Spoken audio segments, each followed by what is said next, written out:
अस्सलाम वालेकुम नाजरीन, मैं हूं आपका मेज़बान उमर जावेद प्रोग्राम जुर्म इंजाम के साथ। लाहौर के इलाके सुंदर में बेटों ने किया वालिद के रिश्ते के तकद्दस को पामाल। अपने ही बाप को अगवा करके ना सिर्फ तशद्दुद का निशाना बनाया बल्कि उसके हाथ पाँव को रस्सियों से जकड़ कर मरने के लिए कमरे में छोड़ दिया।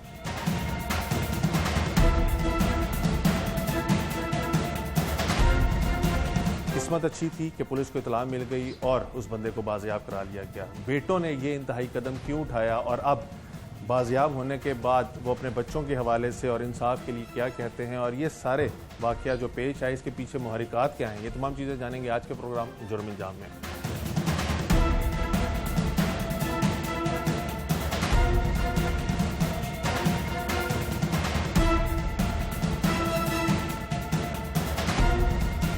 हाल ही में सोशल मीडिया और इलेक्ट्रॉनिक मीडिया पे एक वीडियो जो थी वो बहुत ज़्यादा वायरल हुई, जिसके अंदर देखा जा सकता है कि एक शख्स जो है कमरे में हाथ पांव बांध के गिरा हुआ है और वो मदद के लिए पुकार रहा है और फिर पुलिस पहुंचती है और उसको छुड़वाती है और फिर सारा मामले को प्रूव करती है। तो और कोई नहीं बल्कि उसके अपने ही इंतहाई करीबी रिश्ते में जो मौजूद अफराद थे उन्होंने उसको बांधा हुआ था। क्यों बांधा हुआ था, क्यों तशद्दुद कर रहे थे, ये तमाम तफसीलात जानने के लिए हम उस शख्स के साथ मौजूद हैं। इनके साथ क्या वाक़या हुआ, कैसे वाक़या हुआ, ये तमाम चीज़ें नहीं से जानते। आपका नाम?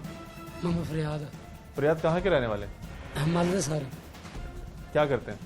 फैक्ट्री काम करने सुंदर स्टेट पैरसी फैक्ट्री है जी। अच्छा, हाँ जी। तो क्या हुआ, आपकी एक वीडियो मंजर आम पे आई थी, वो क्या वीडियो थी? सर उतो मैं ड्यूटी करके आया, ड्यूटी करके पिंड आ रहा, माला आ रहा, अपने घर आ रहे हम ड्यूटी करके। सुंदर स्टेट के विचों मैं आ रहा, सुंदर स्टेट से बाहर निकलिया, 101 गेट के उत्ते मैं बाहर निकलिया। अगों 3 बंदे आए आ, एक नाल मुंडा उन्हां नाल आया, वो मोटरसाइकिल ते आ। ਜਿਹੜੇ ਬੰਦੇ ਆ ਉਹ 3 ਘਰ ਲੈ ਕੇ ਆਏ ਆ। ਅੱਛਾ ਸਰ ਮੈਂ ਉਥੋਂ ਡਿਊਟੀ ਕਰਕੇ ਅੰਦਰ ਬਾਹਰ ਆਉਂਦਾ ਪਿਆ, ਉਹ ਅੰਦਰੋਂ ਉਥੋਂ ਮੈਨੂੰ ਟੱਕਰੇ ਆ ਸੁੰਦਰ ਸਟੇਟ ਦੇ ਵਿੱਚ। ਉਹਨਾਂ ਨੇ ਫੜ ਕੇ ਮੈਨੂੰ ਉੱਥੇ ਗੱਡੀ ਸੁੱਟ ਦਿੱਤਾ। ਗੱਡੀ ਸੁੱਟ ਕੇ ਜਾਣਨ ਵਾਲੇ ਸਨ? ਹਾਂਜੀ ਜਾਣਨ ਵਾਲੇ ਸਨ। ਆ ਜਾਣ ਵਾਲੇ ਸੀ, ਕੋਈ ਵਾਕਫ 1-2 ਵਾਕਫ ਹੋਇਆ ਸੀ ਤੇ 1-2 ਨਹੀਂ ਸੀ ਵਾਕਫ ਆਏ। ਸਰ ਉਹਨਾਂ ਨੇ ਜਾ ਕੇ ਮੈਨੂੰ ਗੱਡੀ ਸੁੱਟਿਆ, ਘਰ ਚੱਲ ਤੇਰੀ ਅਸੀਂ ਬੱਚਿਆਂ ਨਾਲ ਸੁਲ੍ਹਾ ਕਰਾਉਣੀ ਆ। ਮੈਂ ਕਿਹਾ ਸੁਲ੍ਹਾ ਮੇਰਾ ਕੋਈ ਚੱਕਰ ਨਹੀਂ, ਮੈਂ ਉਹਨੂੰ ਤਲਾਕ ਦੇ ਚੁੱਕਿਆ, ਮੈਂ ਉਹਨੂੰ ਨਹੀਂ ਰੱਖ ਸਕਦਾ। ਮੈਂ ਜਿਹੜੀ ਜਗ੍ਹਾ ਮੈਂ ਆਪਣੀ ਆਪਣੀ ਮੇਰੀ ਜਗ੍ਹਾ, ਮੈਂ ਆਪਣੀ ਜਗ੍ਹਾ ਦੇ ਵਿੱਚ ਰਹਿ ਰਿਹਾ, ਮੈਂ ਉਹਨਾਂ ਦੇ ਵਿੱਚ ਨਹੀਂ ਰਹਿ ਸਕਦਾ। ਅੱਛਾ, ਮੈਂ ਉਹਨਾਂ ਨੂੰ ਤਲਾਕ ਦਿੱਤੀ, ਉਹ ਰੈਵਨ ਰੈਸ਼ ਆਪਦੀ ਕਰ ਰਿਹਾ, ਮੈਂ ਆਪਣੀ ਮਾਲਕ ਰੈਸ਼ ਕਰ ਰਿਹਾ। ਉਹਨਾਂ ਕਹਿੰਦੇ ਸੁਲ੍ਹਾ ਕਰਕੇ ਸਾਨੂੰ ਉੱਥੇ ਚੱਲ, ਅਸੀਂ ਤੈਨੂੰ ਉੱਥੇ ਰੱਖਣਾ ਚਾਹੁੰਦੇ ਹਾਂ। ਸਰ ਮੈਂ ਕਿਹਾ ਮੈਂ ਉੱਥੇ ਨਹੀਂ ਜਾ ਸਕਦਾ, ਮੈਂ ਜਿੰਨਾ ਚਿਰ ਆਪਣੇ ਭਾਈਏ ਕੋਲ ਪੂਰੀ ਗੱਲ ਨਹੀਂ ਸੁਣਾਂਗਾ ਉਸ ਤੋਂ ਬਾਅਦ ਮੈਂ ਨਹੀਂ ਜਾਵਾਂਗਾ। ਉਹਨਾਂ ਆਖਿਆ ਜੀ ਨਹੀਂ ਅਸੀਂ ਤੈਨੂੰ ਲੈ ਜਾਣਾ, ਭਾਈਆਂ ਨੂੰ ਛੱਡ ਦੇ। ਮੈਂ ਕਿਹਾ ਸਰ ਨਹੀਂ, ਮੈਂ ਨਹੀਂ ਜਾ ਸਕਦਾ। ਉਹਨਾਂ ਸਰ ਮੇਰੇ ਚਪੇੜ ਕੱਟ ਮਾਰੀ ਆ ਸਰ, ਉਸ ਬੰਦਿਆਂ ਨੇ। ਅੱਛਾ, ਉਹ ਚਪੇੜ ਮਾਰੀ, ਉਸ ਤੋਂ ਬਾਅਦ ਮੁੜ ਕੇ ਨਾਲ ਹੀ ਮੁੰਡੇ ਨੇ ਫੜ ਲਿਆ, ਮੁੰਡੇ ਨੇ ਗਲਮੇ ਤੋਂ ਮੈਨੂੰ ਮੁੰਡੇ ਨੇ ਚਪੇੜ ਮਾਰੀ। ਮੁੰਡਾ ਕੌਣ? ਮੁੰਡਾ ਮੇਰਾ ਜਵੇਦ, ਉਹ ਵੀ ਉੱਥੋਂ ਡਿਊਟੀ ਕਰਕੇ ਆਇਆ। ਜਵੇਦ ਤੁਹਾਡਾ ਬੇਟਾ ਹੈਗਾ? ਹਾਂਜੀ ਬੇਟਾ, ਸਗਾ ਬੇਟਾ ਹੈ ਮੇਰੇ ਨਾਲ, ਜਵਾਨ ਹੈ ਮੁੰਡਾ। ਅੱਛਾ, ਕਿੰਨੀ ਉਮਰ ਹੈ ਹੈਗੀ? 17-18 ਸਾਲ ਦੀ। ਅੱਛਾ, ਉਹਨੇ ਸਰ ਜਿਹੜਾ ਚਪੇੜ ਮਾਰੀ, ਉਹ 3-4 ਜਾਣੇ ਸੀ। ਮੈਂ ਤੁਹਾਨੂੰ ਚਪੇੜ ਮਾਰੀ? ਹਾਂਜੀ, ਉਹਨੇ ਚਪੇੜ ਮਾਰੀ ਆ ਵਾਲਿਦ ਨੂੰ। ਹਾਂਜੀ, ਵਾਲਿਦ ਨੂੰ ਚਪੇੜ ਮਾਰੀ। ਉੱਥੋਂ ਚਪੇੜ ਮਾਰ ਕੇ ਸਰ ਉਹਨਾਂ ਨੇ ਮੈਨੂੰ ਧੱਕਾ ਮਾਰਿਆ, ਗੱਡੀ ਸੁੱਟ ਦਿੱਤਾ। ਮੈਂ ਸਰ ਬੜਾ ਰੌਲਾ ਪਾਇਆ ਵੀ ਮੇਰੀ ਜਾਨ ਛੱਡੋ, ਉਹਨਾਂ ਨੇ ਨਹੀਂ ਛੱਡਿਆ, ਧੱਕਾ ਮਾਰ ਕੇ ਸਰ ਉਹ ਮੈਨੂੰ ਗੱਡੀ ਸੁੱਟ ਲਿਆ। ਸਰ ਮੈਂ ਰੌਲਾ ਪਾਉਂਦਾ ਰਿਹਾ, ਪੂਰੇ ਰੈਮੰਡ ਤੱਕ ਗਿਆ, ਜਿੱਥੋਂ 1 ਨੰਬਰ ਤੋਂ ਲੱਗ ਕੇ ਰੈਮੰਡ ਦਾ ਬਾਜ਼ਾਰ ਤੱਕ ਗਿਆ। ਮੈਨੂੰ ਕਾਰ ਤੋਂ ਲਾ ਦਿਓ, ਕਾਰ ਤੋਂ ਲਾ ਦਿਓ। ਸਰ ਉਹਨਾਂ ਮੈਨੂੰ ਕਾਰ ਤੇ ਨਹੀਂ ਲਾਇਆ। ਅੱਛਾ, ਬਾਜ਼ਾਰ ਗਿਆ, ਬਾਜ਼ਾਰ ਜਾ ਕੇ ਉਹਨਾਂ ਨੇ ਗੱਡੀ ਖਿਲਾਰੀ। ਸਰ ਉਹਨਾਂ ਨੂੰ ਕਿਹਾ ਮੇਰੇ ਭਾਈਏ ਮੇਰੇ ਨਾਲ ਗੱਲ ਕਰਾ, ਮੈਂ ਭਾਈ ਦਾ ਬਗੈਰ ਘਰ ਨਹੀਂ ਜਾ ਸਕਦਾ, ਮੈਂ ਤਾਂ ਇਜਾਜ਼ਤ ਤੋਂ ਬਗੈਰ ਨਹੀਂ ਜਾ ਸਕਦਾ। ਮੈਂ ਤੈਨੂੰ ਤਲਾਕ ਦਿੱਤੀ, ਤੇਰੀ ਵਾਰ ਨੂੰ ਤਲਾਕ ਦਿੱਤੀ ਹੈ। ਭਾਈਆ ਕੌਣ ਹੈ? ਭਾਈਆ ਮੇਰਾ ਹੈ, ਭਾਈਆ ਮੇਰਾ। ਮੈਂ ਕਿਹਾ ਮੈਂ ਭਾਈ ਦਾ ਇਹਨਾਂ ਦੇ ਬਗੈਰ ਇਹਨਾਂ ਤੋਂ ਪੁੱਛ ਕੇ ਤਲਾਕ ਦਿੱਤੀ ਹੈ? ਹਾਂਜੀ ਹਾਂਜੀ ਹਾਂਜੀ। ਮੈਂ ਕਿਹਾ ਵੀ ਮੈਂ ਇਹ ਤੋਂ ਪੁੱਛੇ ਬਗੈਰ, ਇਜਾਜ਼ਤ ਤੋਂ ਬਗੈਰ ਨਹੀਂ ਜਾ ਸਕਦਾ। ਛੋਟੇ ਨੇ ਤੁਹਾਡੇ ਤੋਂ ਵੱਡੇ ਨੇ? ਮੇਰੇ ਤੋਂ ਛੋਟੇ ਆ। ਅੱਛਾ, ਮੈਂ ਕਿਹਾ ਜੀ ਇਸ ਤੋਂ ਬਗੈਰ ਮੈਂ ਇਜਾਜ਼ਤ ਤੋਂ ਬਗੈਰ ਨਹੀਂ ਜਾ ਸਕਦਾ। ਮਾਮਲਾ ਤੇ ਤੁਹਾਡੇ ਘਰ ਦਾ ਸੀ ਤੇ ਫਿਰ ਤੁਸੀਂ ਇਹਨਾਂ ਨੂੰ ਵਿੱਚ ਕਿਉਂ ਪਾ ਰਹੇ ਸੋ? ਉਹ ਸਰ ਇਸ ਕਰਕੇ ਸੀ ਵੀ ਜਦੋਂ ਗੰਦਾ ਕੰਮ ਕੀਤਾ ਨਾ, ਉਹ ਫਿਰ ਮੈਂ ਦੱਸਿਆ ਵੀ ਮੇਰੇ ਨਾਲ ਇਹ ਮਸਲਾ ਹੈਗਾ ਤੇ ਮੈਨੂੰ ਇਹ ਨਹੀਂ ਚੰਗਾ ਲਾ ਦੇਣਾ ਕਿ ਨਿਬੇੜ ਦੇ ਫਰਕ ਕਰ। ਫਿਰ ਸਰ ਉਹਨਾਂ ਕੋਈ ਗਲਤ ਕੰਮ ਕੀਤਾ ਸੀ। ਕਿੰਨੇ? ਬੀਵੀ ਮੇਰੀ ਨੇ। ਅੱਛਾ, ਕਿੰਨਾ ਅਰਸਾ ਪਹਿਲੇ ਸ਼ਾਦੀ ਹੋਈ ਸੀ? ਸ਼ਾਦੀ ਹੋਈ ਨੂੰ ਕਰੀਬਨ ਹੋ ਹੀ ਗਿਆ 27-28 साल होते रहे शादी। पसंद की शादी? हाँ, शादी पसंद की शादी है। यानी शादी तो पहले एक दूसरे को पसंद करते थे? हाँ जी हाँ जी जी जी हाँ जी हाँ जी। कौन है औरत? कौन सी औरत? मेरी फूफी दी धी सी, सगी फूफी, सुखी साकी। इधर साहबाद दी। अच्छा, सर उन्होंने ये काम किया ਉਹ ਆਂਦੇ ਸੀ ਸਾਨੂੰ ਸ਼ਾਦੀ ਹੋ ਗਈ 28 ਸਾਲ ਪਹਿਲੇ। ਹਾਂਜੀ ਤੇ ਹਾਂਜੀ ਕਿੰਨੇ ਬੱਚੇ ਹੋਏ ਉਹਦੇ? ਬੱਚੇ 3 ਬੱਚੇ ਤੇ ਇੱਕ ਬੱਚੀ, ਇੱਕ ਬੱਚਾ ਫੌਤ ਹੋ ਗਿਆ ਸੀ। ਅੱਛਾ 3 ਬੇਟੇ ਨੇ ਜ਼ਿੰਦਾ ਤੇ ਇੱਕ ਬੇਟੀ, ਹਾਂਜੀ, 4 ਇੱਕ ਬੱਚੇ ਨੇ ਉਹਦੇ? ਹਾਂਜੀ 4 ਬੱਚੇ ਨੇ। ਤਲਾਕ ਕਿੰਨਾ ਅਰਸਾ ਪਹਿਲੇ ਦਿੱਤੀ ਹੈ? ਤਲਾਕ ਹੋ ਗਏ ਜੀ 7-8 ਮਹੀਨੇ ਹੋ ਚਲੇ ਤਲਾਕ ਹੋਈ। ਅੱਛਾ ਤਲਾਕ ਤੋਂ ਬਾਅਦ ਫਿਰ ਬੱਚੇ ਪੁੱਛੇ ਮਿਲਦੇ ਰਹੇ ਨੇ ਤੁਹਾਨੂੰ? ਕਦੀ ਕਿਤੇ ਮਿਲ ਪਏ, ਕਦੀ ਨਾ ਮਿਲ ਗਏ, ਬਸ ਕਿਤੇ ਬਾਹਰ ਅੰਦਰ ਟੱਕਰੇ ਆ। ਉਮਰਾਂ ਕੀ ਨੇ ਬੱਚਿਆਂ ਦੀ? ਇੱਕ ਦੀ ਹੈਗੀ ਆ 22 ਸਾਲ, ਇੱਕ ਦੀ 24 ਸਾਲ, ਇੱਕ ਦੀ ਹੈਗੀ ਆ 18 ਸਾਲ, ਤੇ ਬੱਚੀ ਦੀ? ਬੱਚੀ ਦੀ ਹੈਗੀ ਆ 22 ਸਾਲ। ਤੇ ਤਲਾਕ ਤੋਂ ਬਾਅਦ ਉਹ ਇੱਥੇ ਨਹੀਂ ਰਹਿੰਦੇ? ਕਿੱਥੇ ਨਹੀਂ, ਇੱਥੇ ਨਹੀਂ, ਉੱਥੇ ਰਹਿੰਦੇ ਸੀ। ਮਾਂ ਕੋਲ ਚਲੇ ਗਏ? ਮਾਂ ਕੋਲ ਹੀ ਹੈ। ਤੇ ਮਾਂ ਕੋਲ ਘਰ ਪੂਰੇ ਗਏ ਜਾਂ ਮੇਕੇ ਚਲੀ ਗਈ ਹੈ? ਹਾਂਜੀ ਬੁੱਢੀ ਦਾੜੀ ਮੇਕੇ ਚਲੀ ਗਈ ਜਾਂ ਕੋਈ ਘਰ ਸ਼ਾਰੇਗਾ? ਉੱਥੇ ਆਪਣੀ ਰਾਇਸ਼ ਉੱਥੇ ਲਈ ਆ, ਉੱਥੇ ਜਗ੍ਹਾ ਲਈ ਹੋਈ ਆ। ਅੱਛਾ ਉੱਥੇ ਉਹਦੇ ਜਗ੍ਹਾ ਕੋਲ ਕਿੱਥੋਂ ਪੈਸੇ ਆਏ? ਉਹ ਜਗ੍ਹਾ ਸਰ ਕਿਸ਼ਤਾਂ ਚੁੱਕੀਆਂ, ਕਿਸ਼ਤਾਂ ਲਈ ਹੋਈ ਆ। ਕੁਝ ਅਸੀਂ ਕਮਾ ਕੇ ਮਿਹਨਤਾਂ ਕਰ ਕਰਕੇ ਇਹਨਾਂ ਨੂੰ ਉਹ ਜਗ੍ਹਾ ਲੈ ਕੇ ਉਹ 22-23 ਲੱਖ ਦੀ ਜਗ੍ਹਾ ਲਈ ਹੋਈ ਆ। ਅੱਛਾ ਉਹ ਸਰ ਤੁਹਾਨੂੰ ਕੀ ਆਪਣੀ ਬੀਵੀ ਤੇ ਕੀ ਸ਼ੱਕ ਸੀ? ਤੂੰ ਸਰ, ਛੱਡਿਆ ਕਿਉਂ ਉਹਨੂੰ? ਬਸ ਉਹ ਮੈਂ ਨਹੀਂ ਸੀ, ਮੇਰਾ ਮਤਲਬ ਤਾਂ ਨਹੀਂ ਸੀ, ਮੈਂ ਸਰ ਉਹਨੂੰ ਛੱਡ 28 ਸਾਲ ਪਹਿਲੇ ਤੁਹਾਡੀ ਸ਼ਾਦੀ ਹੋਈ? ਬਸ ਉਹ ਜਦੋਂ ਬੰਦਾ ਵੇਖ ਚੀਜ਼ ਵੇਖ ਲਵੇ ਨਾ, ਅੱਖੀਂ ਵੇਖ ਕੀ ਲਵੇ, ਵੇਖਿਆ? ਬਸ ਉਹਦਾ ਕੋਈ ਗਲਤ ਕੰਮ ਵੇਖਿਆ ਸਰ, ਮੇਰੇ ਨਹੀਂ ਸੀ ਕਿਸੇ ਦੇ ਨਾਲ ਉਹਦਾ ਕੋਈ ਚੱਕਰ ਵਗੈਰਾ? ਆ ਕੋਈ ਚੱਕਰ ਵਗੈਰਾ ਸੀ। ਬਾਕੀ ਰਿਸ਼ਤੇਦਾਰ ਸੀ ਕੋਈ? ਹਾਂਜੀ, ਬਾਕੀ ਉਹ ਰੈਸ਼ ਹੈ ਜਿਹੜੀ ਜਗ੍ਹਾ ਨਾ, ਉਹ ਆਂਦੀ ਮੇਰੇ ਬੱਚਿਆਂ ਦੇ ਨਾਂ ਤੇ ਲਵਾ ਜਾਂ ਮੇਰੇ ਨਾਂ ਤੇ ਲਵਾ, ਇਹ ਮੈਂ ਵੇਚਦੇ ਨਹੀਂ, ਮੈਂ ਰੱਖਣੀ ਨਹੀਂ ਚਾਹੁੰਦੀ। ਜਦੋਂ ਤੁਹਾਨੂੰ ਪਤਾ ਚੱਲਿਆ ਕਿ ਉਹਦਾ ਕਿਸੇ ਦੂਜੇ ਮਰਦ ਨਾਲ ਹੈਗਾ, ਇਹ ਕਿੰਨਾ ਅਰਸਾ ਪਹਿਲੇ ਤੁਹਾਨੂੰ ਪਤਾ ਚੱਲਿਆ? ਉਹ ਕਰੀਬਨ 2-3 ਮਹੀਨਿਆਂ ਬਾਅਦ ਮੈਨੂੰ ਪਤਾ ਲੱਗ ਗਿਆ। ਇਹ ਫਿਰ ਵੱਡਾ ਮੇਰਾ ਉਹਨੇ ਹਾਲ ਸੀ ਐਸੇ ਸਾਲ ਜਾਂ ਪਿਛਲੇ ਸਾਲ? ਇਹ ਐਸੇ ਸਾਲ ਦੇ ਵਿੱਚ ਹੀ ਜੀ। ਤੇ ਤੁਸੀਂ ਘਰ ਵਾਲੇ ਨੂੰ ਨਹੀਂ ਦੱਸਿਆ? ਮੈਂ ਦੱਸਿਆ ਹੈਗਾ ਕੋਈ ਰਿਸ਼ਤੇਦਾਰ ਨਾਲ ਸੀ ਉਹਦਾ ਤਾਲੁਕ? ਨਹੀਂ, ਉਹ ਪਾਸੋਂ ਹੀ ਬੰਦਾ ਸੀ ਸਾਰਾ, ਬਾਹਰੋਂ ਜੀ। ਅੱਛਾ ਫਿਰ? ਸਰ ਉਹ ਜੋ ਇਹ ਕੰਮ ਹੋਇਆ, ਮੇਰਾ ਦਿਲ ਜਿਹੜਾ ਚੱਲ ਗਿਆ ਮੇਰੇ ਨਾਲ। ਠੀਕ ਹੈ। ਫਿਰ ਮੈਂ ਇਹਨਾਂ ਨੂੰ, ਉਹਨੇ ਅਗਰ ਤੂੰ ਨਹੀਂ ਰੱਖਣਾ ਚਾਹੁੰਦਾ ਮੈਨੂੰ ਫੈਸਲਾ ਦੇ ਦੇ। ਮੈਂ ਸਰ ਉਹਨੂੰ ਫੈਸਲਾ ਦੇ ਦਿੱਤਾ, ਤਲਾਕ ਦੇ ਦਿੱਤੀ। ਸਰ ਉਸ ਤੋਂ ਬਾਅਦ ਫਿਰ ਬੱਚੇ ਜਿਹੜੇ ਨਾ, ਜੋ ਤਲਾਕ ਦਿੱਤੀ ਵਿੱਚ ਬੱਚੇ ਵੀ ਲੈ ਦਿੱਤੇ, ਉਹਨੂੰ ਵੀ ਲਿਖਤਾ ਹਰ ਸ਼ਾਹ ਵਿੱਚ ਲਿਖ ਦਿੱਤੀ, ਫਾਰਗ ਕਰ ਦਿੱਤਾ। ਉਸ ਤੋਂ ਬਾਅਦ ਫਿਰ ਸਰ ਉਹ ਮੈਨੂੰ ਬੱਚੇ ਜਿਹੜੇ ਥੋੜੇ ਨਾ ਮਿਲਣ ਲੱਗ ਪਏ। ਬੱਚੇ ਮਿਲਦੇ ਸੀ, ਮੈਨੂੰ ਸੁਲਾਹ ਕਰ ਲਓ ਸਾਡੇ ਨਾਲ। ਅੱਛਾ ਮੈਂ ਪਿਆਰ ਹੈਗਾ ਸੀ ਤੁਹਾਨੂੰ ਬੱਚਿਆਂ ਨਾਲ? ਬੱਚਿਆਂ ਨਾਲ ਪਿਆਰ ਹੈ ਸੀ, ਪਰ ਬੱਚੇ ਜਿਹੜੇ ਇੱਕ ਸਮਝਦਾ ਸੀ ਚੰਗਾ ਮੈਨੂੰ, ਬਾਕੀ 2 ਬੱਚੇ ਜਿਹੜੇ ਮੈਨੂੰ ਨਹੀਂ, ਨਾ ਬੱਚੀ ਚੰਗੀ ਸਮਝਦੀ ਸੀ। ਕਿਉਂ? ਬਸ ਤੁਹਾਨੂੰ ਵੀ ਕੋਈ ਔਰਤ ਨਹੀਂ ਪਸੰਦ ਸੀ? ਨਹੀਂ ਕੋਈ ਔਰਤ ਨਹੀਂ ਸਰ। ਜਦੋਂ ਮਾਂ ਪਿਓ ਕੋਈ ਗਲਤ ਹਰਕਤਾਂ ਵਗੈਰਾ? ਨਹੀਂ ਸਰ, ਕੋਈ ਵੀ ਨਹੀਂ ਬੱਚੇ ਸੀ। ਤੁਹਾਡੇ ਕੋਲੋਂ ਕਿਉਂ? ਸਰ ਉਹ ਇਹ ਸੀ ਵੀ ਜਦੋਂ ਮਾਂ ਨੇ ਕੰਮ ਕੀਤਾ, ਉਹੀ ਔਰਤ ਅੱਗੋਂ ਬੀਵੀ, ਜੋ ਮਾਂ ਨੇ ਗੱਲ ਕਰਨੀ ਧੀਆਂ ਪੁੱਤਰਾਂ ਨੂੰ ਕਰਨੀ, ਉਹੀ ਅੱਗੋਂ ਉਹਨਾਂ ਨੇ ਮਾਂ ਦੀ ਮੰਨਣੀ, ਪਿਓ ਦੀ ਨਹੀਂ ਮੰਨਣੀ। ਨਹੀਂ ਇਹ ਵੀ ਤੇ ਹੋ ਸਕਦਾ ਨਾ ਸਰ ਉਹ ਕੋਈ ਬੱਚਾ ਮੰਨਦਾ ਇਸ ਗੱਲ ਨੂੰ, ਕੋਈ ਬੱਚਾ ਮੰਨਦਾ ਜਿਹੜਾ ਪਿਓ ਦੀ ਗੱਲ ਮੰਨਦਾ, ਉਹਨੂੰ ਬੰਦਾ ਅਕਲਮੰਦ ਕਹਿੰਦੇ। ਜਿਹੜੀ ਪਿਓ ਦੀ ਗੱਲ ਮਾਂ ਨੂੰ ਛੱਡ ਕੇ ਤੇ ਪਿਓ ਦੀ ਗੱਲ ਮੰਨਦਾ, ਉਹਨੂੰ ਅਕਲਮੰਦ ਕਹਿੰਦੇ ਹੈਗੇ। ਸਰ ਜਦੋਂ ਉਹਨੇ ਗੱਲ ਹੀ, ਸਾਰੇ ਬੱਚੇ ਕਹਿੰਦੇ ਅਸੀਂ ਜਿੱਥੇ ਸਾਡੀ ਮਾਂ ਰਹੇਗੀ, ਸਾਡੀ ਕੋਈ ਮਾਂ ਡਿੱਗੀ ਕੋਈ ਡਿੱਗਣਾ। ਇਹ ਤੁਹਾਡੇ ਬੱਚੇ ਕਹਿੰਦੇ ਸਨ? ਹਾਂਜੀ ਬੱਚਿਆਂ ਨੇ ਕਿਹਾ, ਉਹਨੇ ਤੂੰ ਰਹਿਣਾ ਰਹਿ, ਨਹੀਂ ਰਹਿਣਾ ਸਾਡੀ ਜਾਨ ਛੱਡ, ਅਸੀਂ ਜਿੱਥੇ ਮਰਜ਼ੀ ਜਾਈਏ, ਤੂੰ ਮਿਲੀ ਸਾਡੋ ਨਾ ਮਿਲੀ, ਅਸੀਂ ਸਾਨੂੰ ਛੱਡ ਦੇ, ਸਾਡੀ ਜਾਨ ਛੱਡ। ਸਰ ਮੈਂ ਉਹਨੂੰ ਫਾਰਗ ਕਰ ਦਿੱਤਾ, ਤਲਾਕ ਦੇ ਦਿੱਤੀ। ਠੀਕ ਹੈ, ਤਲਾਕ ਦੇ ਦਿੱਤੀ। ਫਿਰ ਉਸ ਦਿਨ ਕੀ ਹੋਇਆ ਜਦੋਂ ਗੱਡੀ 'ਚ ਪਾ ਲਿਆ ਉਹਨਾਂ ਨੇ? ਸਰ ਉਹ ਗੱਡੀ 'ਚ ਜਾ ਕੇ ਮੁੜ ਕੇ ਉਹਨਾਂ ਨੇ ਅੰਦਰ ਜਾ ਕੇ ਮੈਨੂੰ ਕੁੱਟਿਆ, ਇਹਨਾਂ ਨੇ ਕੁੱਟ ਕੇ ਸਰ ਉਹਨੂੰ ਉਸੇ ਰਾਵਣ ਦੇ ਵਿੱਚ ਬੇਗਮ ਦੇ ਘਰ ਲੈ ਕੇ? ਬੇਗਮ ਦੇ ਘਰ, ਹਾਂਜੀ। ਪਹਿਲਾਂ ਬੇਗਮ ਨੇ ਉਹੋ ਜਿਹੜਾ ਬੰਦਾ ਗਲਤ ਚੱਲਦਾ ਪਿਆ ਸੀ, ਉਹੋ ਹੀ ਬੰਦਾ ਨਾਲ ਲਿਆ, ਅੱਗੋਂ ਇਹੋ ਹੀ ਜਵੇਦ ਬੱਚਾ ਨਾਲ, ਉਹਨੇ ਜਾ ਕੇ ਇਹ ਬੀਵੀ ਮੇਰੀ ਨੇ ਫੜ ਕੇ ਉਹਨੇ ਕੋਲ, ਉਸੇ ਬੰਦੇ ਕੋਲੋਂ ਮੈਨੂੰ ਅੰਦਰ ਵਾੜ ਕੇ ਉਹਨੇ ਕੁੱਟਿਆ, ਕੁੱਟ ਕੇ ਉਹਨਾਂ ਦੀ ਹੱਥ ਪੈਰ ਮੇਰੇ ਨਾਲ ਬੰਦ ਕਰ ਦਿੱਤੇ। ਠੀਕ ਹੈ। ਬੰਦ ਕਰਕੇ ਨਾ ਮੂੰਹ ਅੱਗੇ ਟੇਪ ਲਾ ਦਿੱਤੀ ਹੈ। ਮੈਂ ਸਰ ਸਾਰੀ ਰਾਤ ਰੋਂਦਾ ਰਿਹਾ, ਆਵਾਜ਼ਾਂ ਦਿੰਦਾ ਰਿਹਾ ਲੋਕਾਂ ਨੇ, ਮੈਨੂੰ ਛਡਾਓ ਛਡਾਓ। ਜਦੋਂ ਮੈਂ ਆਵਾਜ਼ਾਂ ਦਿੰਦਾ ਸੀ ਸਰ ਉਹ ਡੈਕ ਲਾ ਦਿੰਦੇ ਸੀ, ਉੱਚੀ ਆਵਾਜ਼ ਕਰਨ ਦੀ, ਬਾਹਰ ਇਹਦੀ ਆਵਾਜ਼ ਨਾ ਨਿਕਲੀ। ਸਾਰੀ ਰਾਤ ਮੈਂ ਸਰ ਰੋਂਦਾ ਰਿਹਾ, ਮੇਰੀ ਕਿਸੇ ਬਾਤ ਨਹੀਂ ਸੁਣੀ। ਮਹੱਲੇਦਾਰ ਹੁਣ ਸੁਣਦੇ ਹੈਗੇ ਸੀ, ਮਹੱਲੇਦਾਰਾਂ ਦੇ ਸ਼ਾਇਦ ਕੱਲ ਨੂੰ ਕੋਈ ਸਾਡੇ ਤੇ ਕੇਸ ਪੈ ਜਾਵੇ, ਅਸੀਂ ਤਾਂ ਨਹੀਂ ਸੀ ਅੰਦਰ ਬੂਹਾ ਖੋਲ ਜਾਂਦੇ ਹੈਗੇ ਇਸ ਗੱਲ ਦੇ ਵਿੱਚ। ਉਹ ਸਰ ਸਵੇਰੇ ਫਿਰ ਮੂੰਹ ਬਨੇਰੇ ਫਿਰ ਲੋਕਾਂ ਨੂੰ ਪਤਾ ਲੱਗਾ ਵੀ ਆਹ ਰੌਲਾ ਹੈ। ਉਹ ਸਰ ਫਿਰ ਸਵੇਰੇ ਰੌਲਾ ਪਾਇਆ, ਫਿਰ ਉਹਨਾਂ ਮਹੱਲੇਦਾਰਾਂ ਨੇ ਕਾਲ ਕੀਤੀ ਹੈ, ਬਾਹਰ ਕਾਲ ਕੀਤੀ, ਕਾਲ ਤੇ ਉਹ ਦੱਸੀ, ਫਿਰ ਪੁਲਿਸ ਵਾਲੇ ਆ ਗਏ, ਹਰ ਪਾਸੋਂ ਫਿਰ ਉਹ ਆ ਗਏ ਮੌਕੇ ਤੇ। ਸਰ ਉਹਨਾਂ ਨੇ ਸਾਰਾ ਕੁਝ ਉਹਨਾਂ ਨੇ ਫੜਿਆ। ਆਪਣਾ ਹੈਗਾ ਸੀ ਨਵਾਬ ਸਾਹਿਬ ਥਾਣੇਦਾਰ ਸੀ MP ਹੋਏ, ਉਹਨੇ ਸਾਰਾ ਮੌਕੇ ਤੇ ਉਸ ਟਾਈਮ ਉੱਥੇ ਆਣ ਕੇ ਉਹਨੇ ਹੱਥ ਪੈਰ ਮੇਰੇ ਵੇਖੇ। ਮੌਕੇ ਤੇ ਉਹਨੇ ਆਪਣੀਆਂ ਵੀਡੀਓ ਬਣਾਈਆਂ, ਵੀਡੀਓ ਬਣਾ ਕੇ ਉਹਨੇ ਛੁਰੀ ਨਾਲ ਹੱਥ ਪੈਰ ਮੇਰੇ ਰੱਸੀਆਂ ਵੱਢੀਆਂ, ਵੱਢ ਕੇ ਸਰ ਉਹਨੇ ਵੀਡੀਓ ਬਣਾਈਆਂ। ਉਹਨਾਂ ਨੂੰ ਫਿਰ ਤੌਣੀ ਲਾਈ ਸਰ, ਜਿਵੇਂ ਲਾਉਣ ਦਾ ਹੱਕ ਹੈ ਉੱਥੇ ਉੱਥੇ ਸਾਰੇ ਉੱਥੇ ਮੌਕੇ ਤੇ ਸਰ ਉੱਥੇ ਫੜੇ ਗਿਆ। ਸਰ ਉਹਨਾਂ ਨੂੰ ਇਹ ਨਹੀਂ ਸੀ ਪਤਾ ਵੀ ਇਹਨਾਂ ਨੇ ਇਹਦੇ ਮਗਰ ਕੋਈ ਭਰਾ ਨੇ ਆਣਾ ਜਾਂ ਨਹੀਂ ਆਉਣਾ। ਨਹੀਂ ਪੁਲਿਸ ਨੂੰ ਕਿਵੇਂ ਇਤਲਾਹ ਹੋਈ ਤੁਹਾਡੇ ਉੱਥੇ ਮੌਜੂਦਗੀ ਦੀ? ਸਰ ਮੈਂ ਉਹ ਕੀਤਾ, ਇੱਥੇ ਕਿਸੇ ਪਿੰਡ ਦੇ ਵਿੱਚ ਫੋਨ ਕੀਤਾ ਨਾ, ਆਪਣਾ ਨੰਬਰ ਮੇਰਾ ਭਈਆ ਦਾ ਹੈਗਾ ਸੀ, ਉਹਨੂੰ ਮੈਂ ਫੋਨ ਕਰਿਆ ਵੀ ਮੇਰੇ ਇਸ ਭਈਆ ਨਾਲ ਮੇਰੀ ਗੱਲ ਕਰਵਾ। ਉਹ ਫਿਰ ਉਹਨਾਂ ਨੇ ਦੱਸਿਆ ਵੀ ਆਹ ਗੱਲ ਤੇਰੇ ਭਰਾ ਨਾਲ ਹੋ ਗਈ ਰਾਤ ਦਾ, ਅੱਗੇ ਜੋੜੀ ਕਰਕੇ ਇੱਥੇ ਆਉਂਗਾ। ਫੋਨ ਕਿੱਥੋਂ ਆਇਆ? ਸਰ ਮੇਰੇ ਕੋਲ ਫੋਨ ਹੀ ਮੈਂ ਗੁਆਂਢੀਆਂ ਕੋਲ ਲਿਆ ਸੀ। ਗੁਆਂਢੀ ਉਦੋਂ ਤੱਕ ਘਰ ਆ ਗਏ ਸਰ ਤੁਹਾਨੂੰ ਜਦੋਂ ਬੰਨਿਆ ਆਇਆ ਸੀ?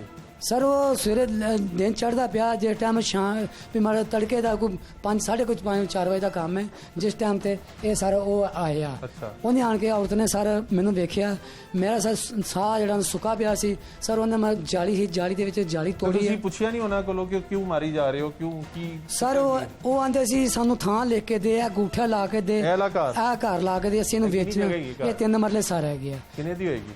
ਇਹ ਤਕਰੀਬਨ ਸਾਰੀ ਦੀ 15 ਲੱਖ ਦੀ 16 ਲੱਖ ਦੀ ਹੈਗੀ ਆ ਅੱਛਾ।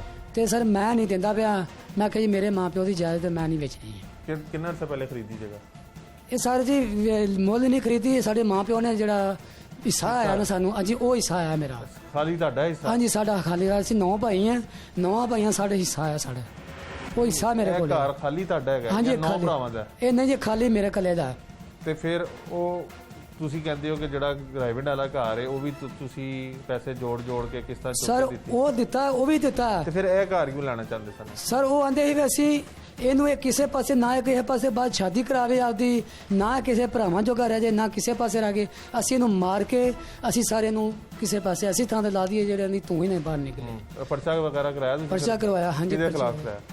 ਬੀਵੀ ਦੇ ਕਰਾਇਆ ਜਿਹੜੇ ਨਾਲ ਜਿਨ੍ਹਾਂ ਨੇ ਮਾਰਿਆ ਮੈਨੂੰ ਉਹਨਾਂ ਨੇ ਫੜ ਕੇ ਉਹ ਉਹਨਾਂ ਦੇ ਥਾਂ ਦੇ ਸਾਰੇ ਆਪਣੀ ਨਾਲ ਔਲਾਦ ਦੇ ਮੁਤਲਿਕ ਕੀ ਕਹੋਗੇ, ਬੇਟੀਆਂ ਦੇ ਮੁਤਲਿਕ ਜਿਨ੍ਹਾਂ ਨੇ ਤੁਹਾਨੂੰ ਅਗਵਾ ਵੀ ਕੀਤਾ ਮਾਰਿਆ ਵੀ? ਬਸ ਇਹ ਹੋ ਜਾਂਦੇ ਸਾਨੂੰ ਗੂਠੇ ਲਾ ਦੇ ਅਸਾਂ ਦੀ ਆਪਣੀ ਜਾਇਦਾਦ ਜਿਹੜੀ ਅਸੀਂ ਔਲਾਦ ਲੈਣੀ ਆ। ਤੁਹਾਡੀ ਸੀ ਤੇ ਐਡੀ ਗੰਦੀ ਕਿਉਂ ਨਿਕਲ ਆਈ? ਉਹ ਬਸ ਜਦੋਂ ਬੰਦੇ ਦੇ ਨਾਂ ਜਿਹੜਾ ਕੰਮ ਕਰੇ ਉਹ ਫਿਰ ਸਰ ਉਹ ਜਨਾਨੀ ਇਹੋ ਜਿਹੀ ਬੰਦਾ ਨਿਕਲ ਆਵੇ ਤੇ ਸਰ ਮੇਰਾ ਜਿਹੜਾ ਬੰਦਾ ਜਿਹੜਾ ਹੁੰਦਾ ਨਾ ਉਹ ਬੰਦਾ ਨਹੀਂ ਦਿਲ ਮੰਨਦਾ ਇਸ ਗੱਲ ਦੇ ਵਿੱਚ ਸਰ ਇਸੇ ਵਜ੍ਹਾ ਤੋਂ ਫਿਰ ਮੇਰਾ ਦਿਲ ਚੱਲ ਗਿਆ ਮੈਂ ਉਹਨਾਂ ਨੂੰ ਜਵਾਬ ਦੇ ਦਿੱਤਾ ਇਸ ਗੱਲ ਦਾ ਦੇ ਕੇ ਜਵਾਬ ਨੂੰ ਮੈਂ ਫਾਰ ਕਰ ਚੁੱਕੀ ਹਾਂ। ਹੁਣ ਮੁਲਜ਼ਮ ਫੜੇ ਗਏ ਨੇ? ਕੌਣ ਫੜਿਆ ਗਿਆ? ਸਰ ਉਸ ਟਾਈਮ ਹੁਣ ਫੜੀਚ ਆ ਉਹ ਜਿਹੜਾ ਉਸ ਬੰਦਾ ਉਹ ਕੰਮ ਬੰਦਾ ਰਹਿੰਦਾ ਨਾਲ ਸਰ ਉਹ ਵੀ ਫੜੀਚ ਗਿਆ ਨਾਲ। ਨਹੀਂ ਉਹਦੇ ਨਿਕਾਹ 'ਚ ਹੈਗੀ ਉਂਝ ਹੀ ਰਹਿੰਦੀ ਹੈ? ਅੱਲਾ ਜਾਨ ਸਾਰੇ ਇਹ ਗੱਲ ਦਾ ਮੈਨੂੰ ਨਹੀਂ ਸਿੱਧੀ ਗੱਲ ਉਹਨਾਂ ਨੇ ਮੈਨੂੰ ਪੂਰਾ ਭੇਤ ਮੈਨੂੰ ਨਹੀਂ ਅਜੇ ਤੱਕ ਦਿੱਤਾ ਉਹਨਾਂ ਨੇ। ਕਦੀ ਉਹ ਘਰ ਆ ਜਾਂਦਾ ਕਦੀ ਉਹ ਜਦੋਂ ਮੈਂ ਡਿਊਟੀ ਚੱਲ ਜਾਂਦਾ ਜਾਂਦਾ ਸੀ ਉਦੋਂ ਕਦੀ ਉਹ ਸ਼ਾਮ ਨੂੰ ਆ ਜਾਂਦਾ ਸੀ ਕਦੀ ਮੈਂ ਚੱਲ ਜਾਂਦਾ ਸੀ ਆ ਕੇ ਸਰ ਜਦੋਂ ਦਾ ਮੈਂ ਤਰੀਕਾ ਵੇਖਿਆ ਸਰ ਮੈਂ ਚੁੱਪ ਕਰਕੇ ਲਿਖ ਲਿਖਾਇਆ ਕਰਕੇ ਮੈਨੂੰ ਮਗਰੋਂ ਲਾਤਾ ਮੇਰਾ ਨਹੀਂ ਦਿਲ ਹੁੰਦਾ ਤੇ ਮੰਨਿਆ। ਹਾਂਜੀ ਮੈਂ ਭਰਾ ਨੂੰ ਸਲਾਹ ਕਰਕੇ ਆਪਣੇ ਭੈਣ ਭਰਾਵਾਂ ਨਾਲ ਸਲਾਹ ਕਰਕੇ ਵੀ ਸਰ ਮੇਰੇ ਨਾਲ ਮਸਲਾ ਬਣਿਆ ਮੈਂ ਇਹਨੂੰ ਫਾਰਗ ਕਰਨਾ ਚਾਹੁੰਦਾ ਮੇਰਾ ਦਿਲ ਮੁਤਮਨ ਨਹੀਂ ਹੈਗਾ ਮੈਂ ਇਹਨੂੰ ਫਾਰਗ ਕਰਨਾ ਚਾਹੁੰਦਾ ਨਾ ਕਿ ਜੇ ਨਹੀਂ ਤੇਰਾ ਦਿਲ ਮੁਤਮਨ ਤੇਰੇ ਨਾਲ ਨਾ ਚਾਂਸ ਕੀਤਾ ਸਾਰੇ ਇਹਨਾਂ ਨੂੰ ਫਾਰਗ ਕਰ ਦੇ ਸਰ ਮੈਂ ਉਹਨੂੰ ਇਸ ਕਰਕੇ ਉਹਨੂੰ ਫਾਰਗ ਕਰ ਚੁੱਕੇ ਹਾਂ।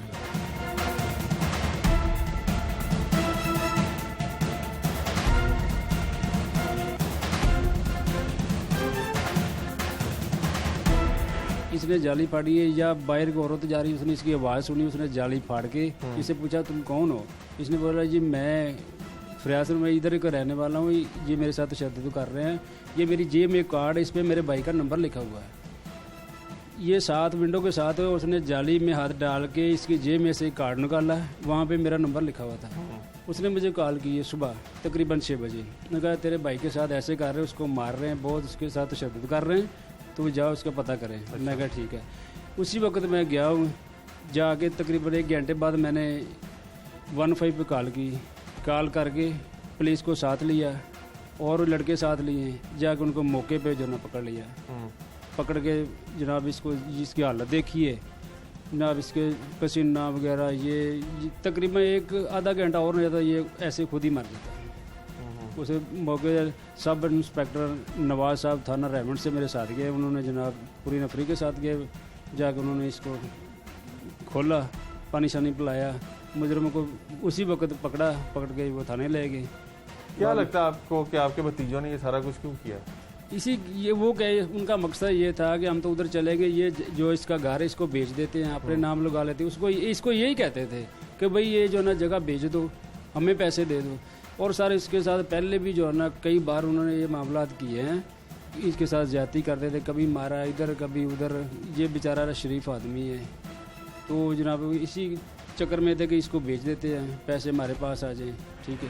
बुराई इंसान को अपनी तरफ मायल करती है तो इंसानी फितरत है तो फिर नई चीज तो कोई ना हुई लेकिन इस इतना ज्यादा आपको एक्सपोज किस चीज को आप हो रहे हैं दैट इज मोर इम्पोर्टेंट। आपको एक्सपोजर अगर क्राइम का हो रहा है हर वक्त आपको एक्सपोजर हर वक्त वायलेंस का हो रहा है आपको माशरे में एक्सपोजर हर वक्त मिसट्रस्ट और ट्रस्ट डेफिसिट का हो रहा है तो माशरे में फिर वो मिसट्रस्ट मिस डेफिसिट ये चीज़ें डेवलप होंगी।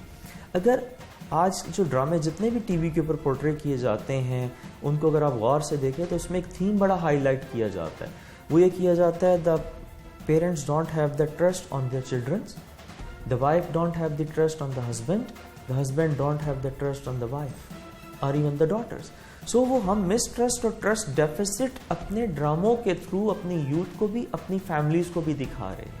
جب ہم اس کو ایکسپوز ہوتے ہیں تو پھر ہم اس سے ریفلیکٹ بھی کرتے ہیں, اس کے مطابق ایکٹ بھی کرتے ہیں اور ریئیکٹ بھی کرتے ہیں. This is one of the major reason. اس کیس کو اگر پرٹیکولرلی اس کیس کے اوپر بات کی جائے, باپ نے یعنی شوہر نے اپنی بیوی کو 8 ماہ پہلے طلاق دے دی, بچے ماں کے ساتھ چلے گئے اور پھر 8 ماہ کے بعد باپ کو اغوا کرتے ہیں, تشدد کا نشانہ بناتے ہیں. چھوٹی سی جائیداد 13 لاکھ روپے کا ایک گھر ہے, اس جائیداد کا مطالبہ کرتے ہیں, ویڈیوز بناتے ہیں, اس کی تصدیق کرتے ہیں, رشتے یعنی اتنے مقدس رشتے کو تقدس کو پامال کرتے ہیں. اس پرٹیکولر کیس کے اوپر آپ کیا کہیں گے کہ یہ اس کی کیا وجہ ہے, یہ یعنی بچہ اس نہج تک کیسے پہنچ سکتا ہے؟ ہمارے یہاں ایک چیز جو بڑی کامن ہے اسپیشلی لوور کلاس یوتھ کے اندر, جیسا کہ آپ نے کہا کہ جسٹ 13 لاکھ کی پراپرٹی ہے, تو اس سے ہم ایک چیز عکس کر سکتے ہیں کہ وہ بلانگ کرتے ہیں ہمارے معاشرے کے پور یا لوور کلاس سے.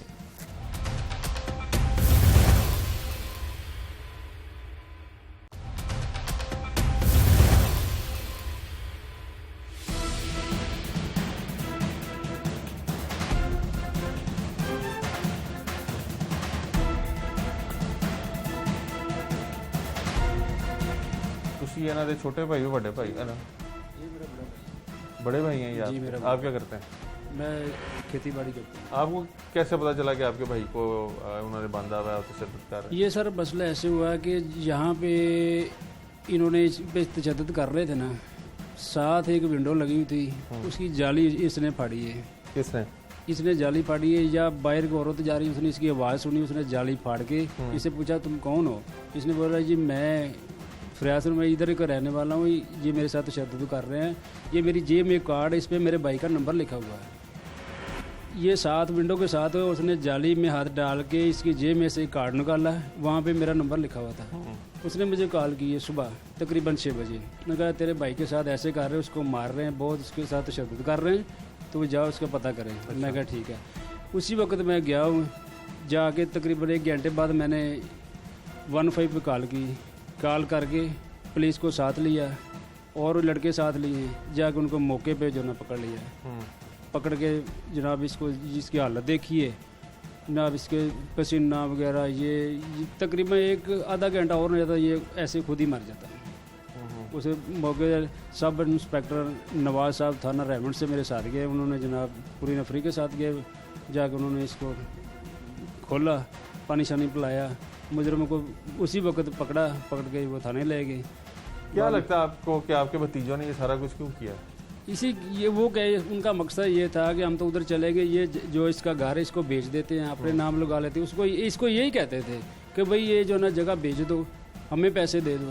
اور سر اس کے ساتھ پہلے بھی جو ہے نا کئی بار انہوں نے یہ معاملات کیے ہیں, اس کے ساتھ زیادتی کرتے تھے, کبھی مارا ادھر کبھی ادھر.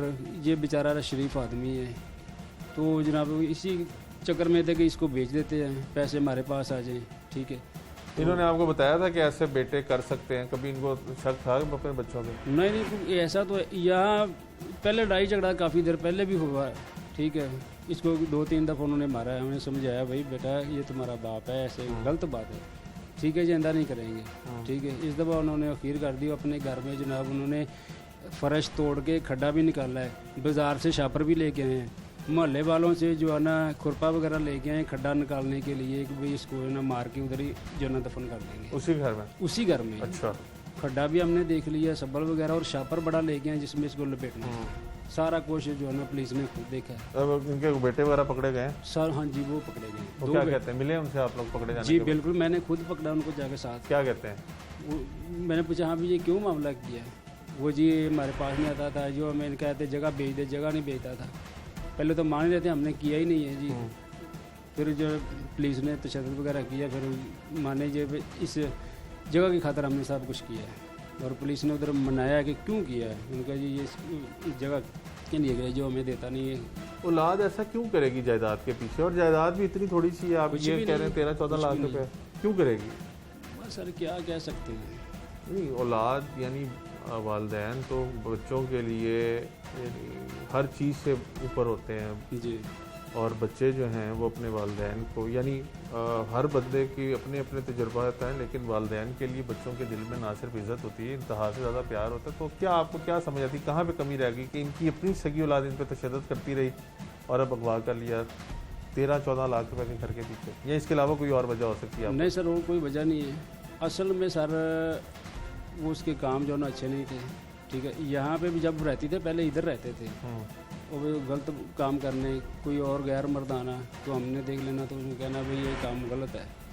انہوں نے سوچا بھی ادھر وہ اس کے بھائی ہیں وہ نہیں کرنے دیتے، وہ اس کو ادھر چھوڑ کے چلے گی. پتہ نہیں 6 مہینے سال پتہ نہیں چلا کہاں گئی. اچھا. ایسا ایسا پتہ چلا کہ وہ ریمنڈ رہ رہی، کرائے پہ رہ رہی. بعد میں یہ کرائے پہ دے کے یہ بھی ادھر چلا گیا. ادھر محنت مشقت کر کے سارا کر کرا کے کچھ پیسے انہوں نے اکٹھے کیے. کچھ 6-8 مہینے وہ آئی نہیں گھر واپس؟ نہیں آئی. بچے سچے چھوڑ کے چلی گئی؟ بچے بھی ساتھ لے گی، بچے ساتھ ہی لے گی، بچے بھی ساتھ لے گی. کوئی 6-7 ماہ اس کو پتہ ہی نہیں چلا وہ کہاں رہتی ہے. ایسا ایسا پتہ چلا جی وہ ریمنڈ میں ہے. ایسا ایسا یہ بھی ادھر چلا گیا. انہوں نے مل ملا کے جو نا وہ ادھر والا گھر خرید لیا، یہ کرائے پہ دے دیا اور یہ بھی ساتھ لینے لگا. اس سے جو نا تنہا لے لیا نہیں، بعد میں اس پہ تشدد کرنا، یہ نوکروں کی طرح رکھا ہوا ہے. یہ جو اس کے بیٹے ہیں وہ بھی اس کو ٹھڈے مارتے تھے. ٹھیک ہے، پھر یہ ادھر چھوڑ کے نا جو لڑکا بھی گرفتار ہوا ہے اس نے کئی بار اس پہ تشدد کیا ہے. یہ اس کو چھوڑ کے پھر ادھر آ گیا، یہ اپنے گھر رہنے لگا. وہ 3-4 دفعہ آئے ہیں جی آپ ادھر آ جائیں گے، میں نے نہیں جانا، تم مجھے جان سے مار دو گے. ٹھیک ہے، اس دفعہ پھر انہوں نے جناب اس کو ادھر سے اٹھایا، اٹھا کے ਹੁਣ ਆਪਣੀ ਸਗੀ ਔਲਾਦ ਦੇ ਤੇ ਸਾਬਕਾ ਬੀਵੀ ਦੇ ਖਿਲਾਫ ਤੁਸੀਂ ਮੁਕੱਦਮਾ ਦਰਜ ਕਰਾਇਆ, ਕੀ ਕਹਿੰਦੇ ਹੋ? ਕੀ ਤੁਹਾਨੂੰ ਇਨਸਾਫ, ਕਿਹੋ ਜਿਹਾ ਇਨਸਾਫ ਚਾਹੀਦਾ, ਕੀ ਚਾਹੁੰਦੇ ਹੋ ਪੁਲਿਸ? ਸਰ ਮੈਂ ਉਹਨੂੰ ਇਸੇ ਕਰਕੇ ਛੱਡਤਾ, ਮੈਨੂੰ ਫਾਰ ਕਰ ਦਿੱਤਾ, ਮੈਂ ਉਹਨੂੰ ਨਹੀਂ ਰੱਖਣਾ ਚਾਹੁੰਦਾ. ਮੈਂ ਇਸੇ ਕਰਕੇ ਉਹਨੂੰ ਨਹੀਂ ਰੱਖਣਾ, ਇਹ ਸਿਰਫ ਮੈਂ ਆਪਣੀ ਰਹਿਸ਼ਾ ਨਹੀਂ, ਪੇ. ਮੁੰਡੇ ਤੁਹਾਡੇ ਫੜੇ ਗਏ ਨੇ, ਹਾਂਜੀ। ਸਾਰੇ ਫੜੇ ਗਏ ਨੇ ਮੁਲਜ਼ਮ ਜੇ ਜਾਂ ਕੋਈ ਮੁਲਜ਼ਮ ਰਹਿੰਦਾ ਹਲੇ? ਸਰ ਮੁੰਡੇ 2 ਮੁੰਡੇ ਫੜੀ ਜੇ ਆ, ਇੱਕ ਜਿਹੜਾ ਨਾਲ ਇੱਕ ਤੇ ਹੋਰ ਹੁਣ ਕੀ ਕਹਿੰਦੇ ਆ ਮੁੰਡੇ? ਮਾਫੀ ਮੂਫੀ ਤੇ ਨਹੀਂ ਮੰਗਦੇ? ਮਾਫੀ ਮੰਗਦੇ ਆ. ਮੈਂ ਕਿਹਾ ਸਰ ਮਾਫੀ ਵਾਲਾ ਚੱਕਰ ਕੋਈ ਨਹੀਂ ਹੈਗਾ, ਮਾਫੀ ਨਹੀਂ ਕੀ ਮੰਗਦੇ ਕਹਿੰਦੇ ਨੇ? ਸਰ. ਮਾਫੀ ਮੰਗਦੇ ਕੀ ਕਹਿੰਦੇ ਨੇ? ਇਹ ਮਾਫੀ ਦੇ ਦੇ, ਅਸੀਂ ਨਹੀਂ ਇਹ ਗਲਤ ਕੰਮ ਕਰਾਂਗੇ. ਮੈਂ ਕਿਹਾ ਨਹੀਂ, ਇੱਕ ਵਾਰ ਨਹੀਂ ਸਰ ਹੋਇਆ, ਇਹ 10-12 ਵਾਰਾਂ ਸਰ ਕੀਤਾ ਮੇਰੇ ਨਾਲ ਇਸ ਜਗ੍ਹਾ ਖਾਤਰ. 10-12 ਤੱਕ ਮੇਰੇ ਨਾਲ ਇਹ ਕਰ ਚੁੱਕੇ ਆ ਸਰ. ਮੈਂ ਕਿੰਨਾ ਚਿਰ ਇਹਨਾਂ ਦਾ ਵੇਖਾਂਗਾ. ਕਿੰਨੀ ਤਨਖਾਹ ਤੁਹਾਡੀ? ਤਨਖਾਹ ਵੀ 18,000 18,000 ਤਨਖਾਹ ਹੈ. ਤੇ ਫਿਰ ਉਹਨਾਂ ਨੂੰ ਲਾਲਚ ਕੀ ਹੈ ਤੁਹਾਡੇ ਕੋਲ? ਸਰ ਇਸ ਲਾਲਚ ਜਗ੍ਹਾ ਦਾ. ਤੇ ਇਹ ਜਗ੍ਹਾ ਵੀ ਤੇ 12-13 ਲੱਖ ਰੁਪਏ ਬਸ ਇਹੋ ਹੀ ਹੈ ਵੀ ਸਾਡੇ ਹੱਥਾਂ ਦੇ ਵਿੱਚ ਆ ਜਾਣਾ, ਵੀ ਇਹ ਜਗ੍ਹਾ ਜਿਹੜੀ ਸਾਡੇ ਹੱਥਾਂ ਦੇ ਵਿੱਚ ਆ ਜਾਏ, ਅਸੀਂ ਨੇ ਵੇਚ ਦਈਏ. ਤੁਸੀਂ ਚਾਹੁੰਦੇ ਹੋ ਕਿ ਸੁਲਾ ਹੋ ਜਾਏ ਦੁਬਾਰਾ? ਸਰ ਨਹੀਂ, ਪਹਿਲਾਂ ਮੇਰਾ ਦਿਲ ਮੁੱਤ ਹੈ ਸੀ, ਪਰ ਜਦੋਂ ਮੈਂ ਅੱਖੀਂ ਵੇਖ ਲਿਆ ਉਹਨਾਂ ਕੰਮ, ਸਰ ਮੇਰਾ ਦਿਲ ਮੁੱਤ ਨਹੀਂ ਹੈਗਾ. ਮੈਂ ਵੇਖ ਕੇ ਉਹਨਾਂ ਨੂੰ ਕਿਸੇ ਚੀਜ਼ ਨੂੰ ਵੇਖ ਕੇ ਰਾਜੀ ਨਹੀਂ ਹੈਗਾ. ਤੁਸੀਂ ਪੁਲਿਸ ਨੂੰ ਮਿਲੇ ਹੋ? ਕਿਸੇ ਅਫਸਰ ਵਗੈਰਾ ਨੇ ਤੁਹਾਨੂੰ ਬੁਲਾਇਆ? ਹਾਂਜੀ। ਫਿਰ ਕੀ ਕਹਿੰਦੇ ਨੇ ਉਹ? ਉਹਨਾਂ ਪੁੱਛਿਆ ਵੀ ਸੁਲਾ, ਮੈਂ ਕਿ ਸੁਲਾ ਨਹੀਂ ਸਰ ਹੋਣੀ, ਨਾ ਮੈਂ ਸੁਲਾ ਕਰਨਾ ਚਾਹਨਾ, ਮੈਂ ਇਹਨੂੰ ਫੈਸਲਾ ਤਲਾਕ ਦੇ ਚੁੱਕਿਆ. ਮੈਂ ਇਹਨਾਂ ਨੇ ਨਹੀਂ, ਜਿਹੜੇ ਮੁੰਡਿਆਂ ਨੇ ਹੁਣ ਕੀਤਾ ਉਹਨਾਂ ਲਈ ਕੀ ਕਹਿੰਦੇ ਹੋ ਤੁਸੀਂ? ਉਹਨਾਂ ਵਿੱਚੇ ਬੱਚੇ ਵਿੱਚੇ ਲੈ ਕੇ ਦਿੱਤੇ ਹੋਏ ਆ. ਹੁਣ ਜਿਹੜੇ ਫੜੀਚੇ ਗਏ ਨੇ ਹਾਂਜੀ ਬੰਦੇ, ਜੀ, ਉਹਨਾਂ ਦੇ ਮੁਤਲਕ ਪੁਲਿਸ ਨੂੰ ਤੁਸੀਂ ਕੀ ਕਿਹਾ? ਕਿਹੋ ਜਿਹਾ ਇਨਸਾਫ ਚਾਹੀਦਾ? ਸਭ ਉਹ ਮੇਰੇ ਵੱਲੋਂ ਬੇਸ਼ੱਕ ਉਹ 10 ਸਾਲ ਵੀ ਅੰਦਰ ਰਹਿਣ, ਜਦੋਂ ਮਰਜ਼ੀ ਛੁੱਟ ਕੇ ਆਉਣ ਸਰ, ਮੈਂ ਨਹੀਂ ਉਹਨਾਂ ਨੂੰ ਕਹਿ ਸਕਦਾ. ਮੈਂ ਕਹਿੰਦਾ ਵੀ ਸਾਰੀ ਜ਼ਿੰਦਗੀ ਰਹਿਣ ਜੋ ਸਰ ਉਹਨਾਂ ਨੇ ਮੇਰੇ ਨਾਲ ਕੀਤਾ ਸਰ, ਮੇਰੇ ਨਾਲ ਤਾਂ ਉਹਨਾਂ ਨੇ ਇਸ ਤਰ੍ਹਾਂ ਕੀਤਾ ਵੀ ਅਸੀਂ ਪਿਓ ਨੂੰ ਮਾਰ ਕੇ ਅੰਦਰੇ ਨੱਪ ਦਈਏ, ਨੱਪ ਕੇ ਤੇ ਜਗ੍ਹਾ ਅਸੀਂ ਆਪਣੇ ਕਬਜ਼ੇ ਕਰ ਲਈ, ਤੇ ਅੰਗੂਠੇ ਭਾਵੇਂ ਆਵੇ ਅਸੀਂ ਅੰਗੂਠੇ ਕੇ ਕੋਲ ਲਵਾ ਲਈਏ, ਲਵਾ ਕੇ ਤੇ ਜਗ੍ਹਾ ਅਸੀਂ ਆਪਣਾ ਕਬਜ਼ਾ ਕਰ ਲਈਏ, ਅਸੀਂ ਵੇਚ ਕੇ ਅਸੀਂ ਜਿਵੇਂ ਮਰਜ਼ੀ ਇੱਥੇ ਕਰੀਏ. ਸਰ ਉਹਨਾਂ ਸਿਰਫ ਇਹੋ ਹੀ ਮਤਲਬ ਆ, ਹੋਰ ਕੋਈ ਮਤਲਬ ਨਹੀਂ ਹੈਗਾ. ਇਹ 2 ਚੀਜ਼ਾਂ, ਇੱਕ ਜਿਹੜੇ ਵਿਚਾਰਾਂ ਨੇ ਕਮਾ ਕੇ ਦਿੰਦਾ ਸੀ, ਇੱਕ ਸਿਰਫ ਇਹ ਥਾਂ ਬਦਲੇ. ਸਹੀ, ਬਹੁਤ ਸ਼ੁਕਰੀਆ ਸਰ. ਐਸੇ 2 ਚੀਜ਼ਾਂ ਤੇ ਮੇਰੇ ਤੇ ਵਿਕਦੇ ਆ, ਬਾਕੀ ਹੋਰ ਮੇਰੀ ਉਹਨਾਂ ਨੂੰ ਕੋਈ ਲੋੜ ਨਹੀਂ ਹੈਗੀ. ਜੋ ਉਹਨਾਂ ਨੇ ਕਰਤੂਤ ਕਰ ਰਹੇ ਆ ਸਰ, ਉਹ ਮੈਨੂੰ ਨਹੀਂ ਚੰਗੀ ਲੱਗੀ. ਮੈਂ ਉਹਦੀ ਵਜ੍ਹਾ ਤੋਂ ਦਿਲ ਮੇਰਾ ਚੱਲ ਗਿਆ. ਮੈਂ ਉਹਨੂੰ ਫੜ ਕੇ ਤਲਾਕ ਦੇ ਚੁੱਕਿਆ ਵੀ ਮੈਂ ਨਹੀਂ ਰੱਖਣਾ ਚਾਹੁੰਦਾ. ਮੇਰੇ ਅੱਖਾਂ ਸਾਹਮਣੇ ਨਾ ਬੱਚੇ ਹੋਣ, ਨਾ ਬੱਚੀ ਹੋਵੇ, ਨਾ औरत होवे मेरे सामने. बहुत शुक्रिया. आप गुफ्तगू सुन रहे थे.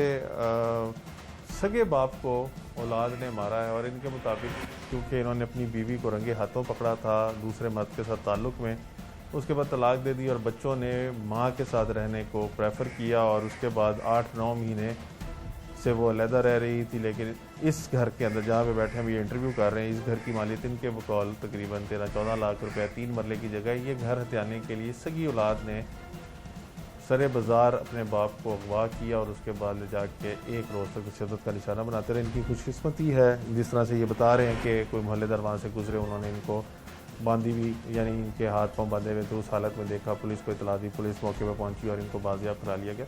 हमारे माशरे में इतना बिगाड़ कैसे पैदा हो रहा है। यहाँ पे तो हम एक दूसरे का ख्याल रखते हैं, हमारी सोसाइटी जो है बहुत यानी उसके आपस का बॉन्ड जो था वो बड़ा स्ट्रॉन्ग होता था। ये इस तरह की दूरियां किस वजह से और औलाद और माँ बाप का जो तकद्दस रखते थे वो पामाल करना शुरू हो गए। इसके क्या महरिकात हैं, ये सारी चीज़ें प्रोग्राम में जानते हैं।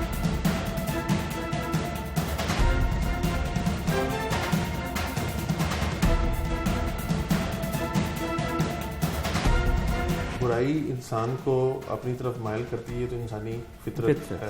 तो फिर नई चीज तो कोई ना हुई, लेकिन फिर इस इतना ज्यादा आपको एक्सपोज किस चीज को आप हो रहे हैं, दैट इज मोर इम्पोर्टेंट। आपको एक्सपोजर अगर क्राइम का हो रहा है हर वक्त, आपको एक्सपोजर हर वक्त वायलेंस का हो रहा है, आपको माशरे में एक्सपोजर हर वक्त मिसट्रस्ट और ट्रस्ट डेफिसिट का हो रहा है, तो माशरे में फिर वो मिसट्रस्ट मिस डेफिसिट ये चीज़ें डेवलप होंगी।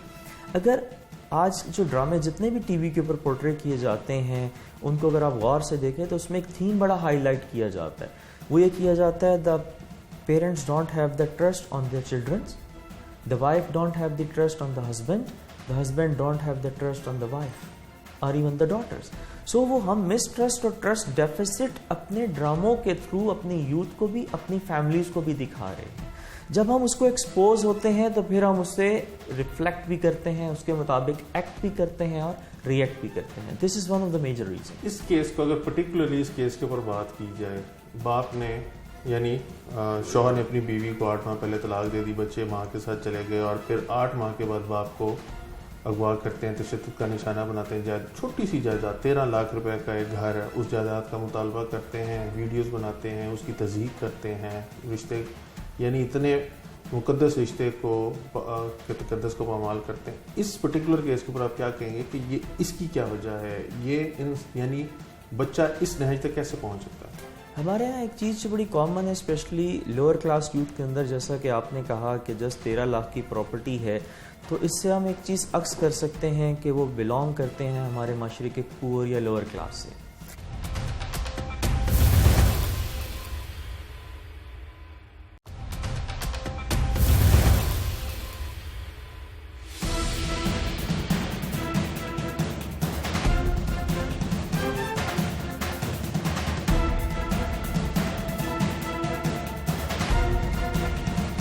जिस केस के ऊपर आज हम प्रोग्राम कर रहे हैं इसके अंदर बेटों की जानिब से अपने वालिद के ऊपर तशद्दुद किया गया। हमारे माशरे में इस किस्म की चीज़ों की कभी भी गुंजाइश नहीं रही थी और जो वालिदैन और बच्चों के दरमियान एक रिश्ता है, बच्चे उस रिश्ते का तकद्दस कभी भी पामाल नहीं करते थे। लेकिन अब बहुत से ऐसे वाक़यात रूनुमा होते हैं जिसके अंदर वालिदैन के ऊपर बच्चों की जानिब से तशद्दुद किया जाता है।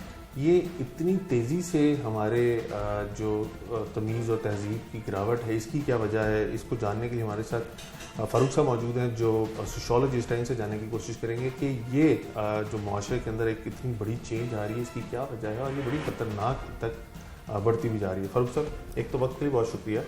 ये फरमाइएगा कि हमारे माशरे में वालिदैन के हवाले से कोई सोच भी नहीं सकता कि उनको उफ़ भी कहा जाए, लेकिन हाथ उठा रहे हैं बच्चे अपने वालिदैन पे, तशद्दुद कर रहे हैं, अगवा कर रहे हैं। क्या कहेंगे इस पर? इसमें सबसे पहले देखना होगा कि हमारा माशरा एक इस्लामी माशरा है।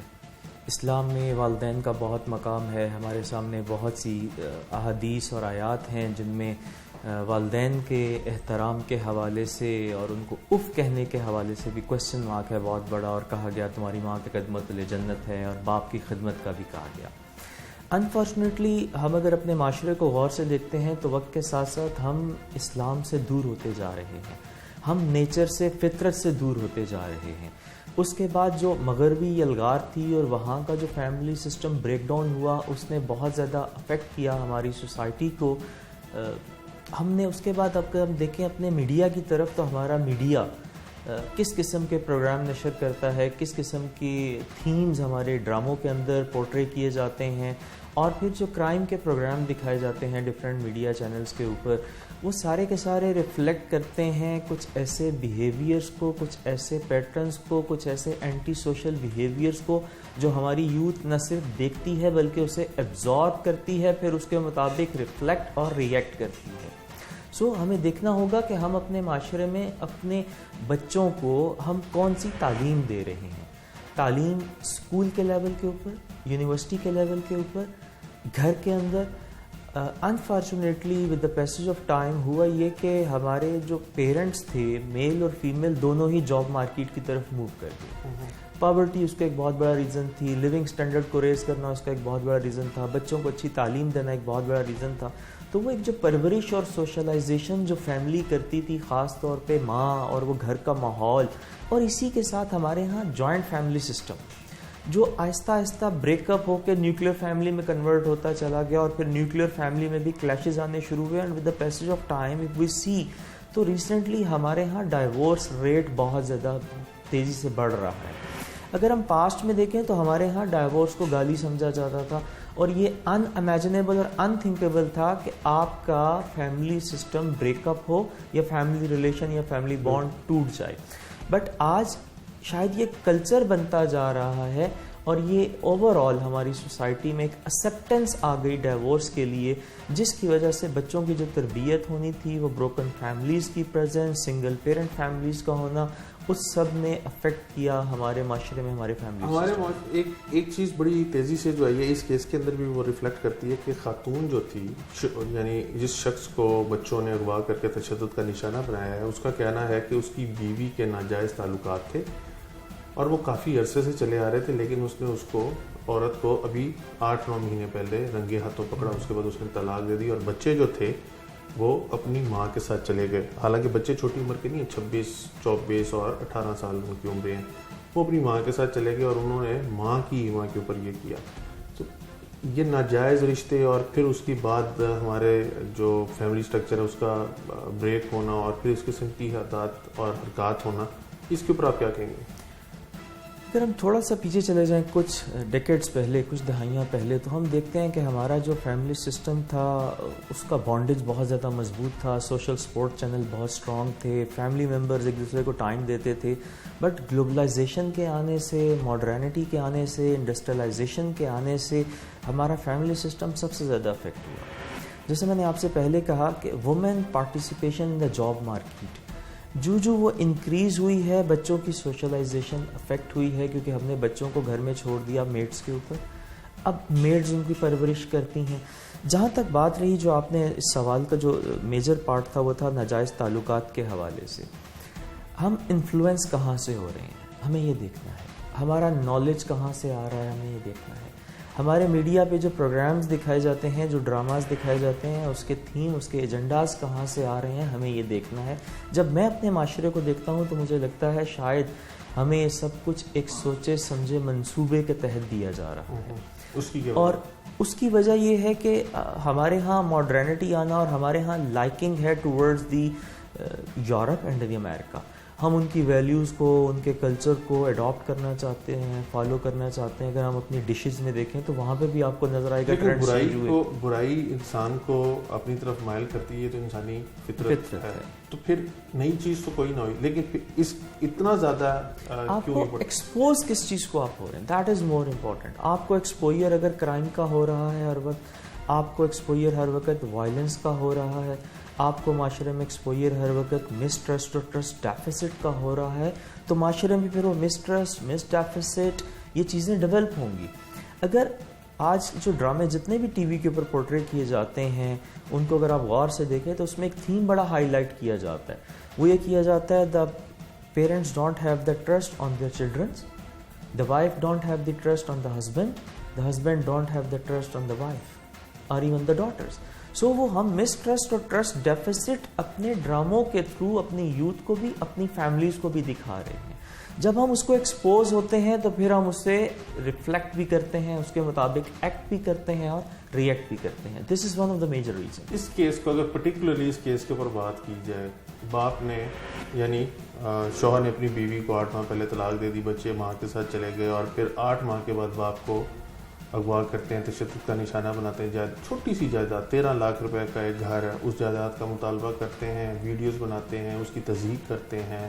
رشتے یعنی اتنے مقدس رشتے کو تقدس کو پامال کرتے ہیں. اس پرٹیکولر کیس کے اوپر آپ کیا کہیں گے کہ یہ اس کی کیا وجہ ہے, یہ یعنی بچہ اس نہج تک کیسے پہنچ سکتا ہے؟ ہمارے یہاں ایک چیز جو بڑی کامن ہے اسپیشلی لوور کلاس یوتھ کے اندر، جیسا کہ آپ نے کہا کہ جسٹ 13 لاکھ کی پراپرٹی ہے، تو اس سے ہم ایک چیز عکس کر سکتے ہیں کہ وہ بلانگ کرتے ہیں ہمارے معاشرے کے پور یا لوور کلاس سے.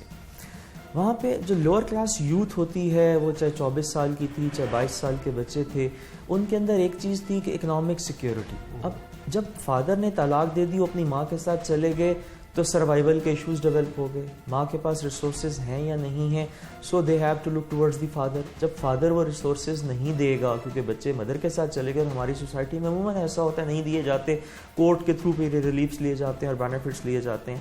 تو وہ جو اکنامک انسیکیورٹی ہے، اس نے بیسیکلی میرے نظر میں بچوں کو قائل کیا کہ وہ اس طرف آئے. اور پھر جو ایک فیلنگ آف ہیٹڈنس بھی ہو سکتی ہے فادر کے لیے، may be in key mother میں ایسی بات نہ ہو، یہ کہانی گڑی گئی ہو، فادر جو ہیں وہ خود اس خاتون سے چھٹکارا پانا چاہتے ہوں، انہوں نے اس کانٹیکسٹ میں ایسا کیا ہو، اور بچے جانتے ہوں کہ ان کی مدر نیک ہے، پارسا ہے، تو شاید یہ اس کا ریئیکشن بھی ہو سکتا ہے.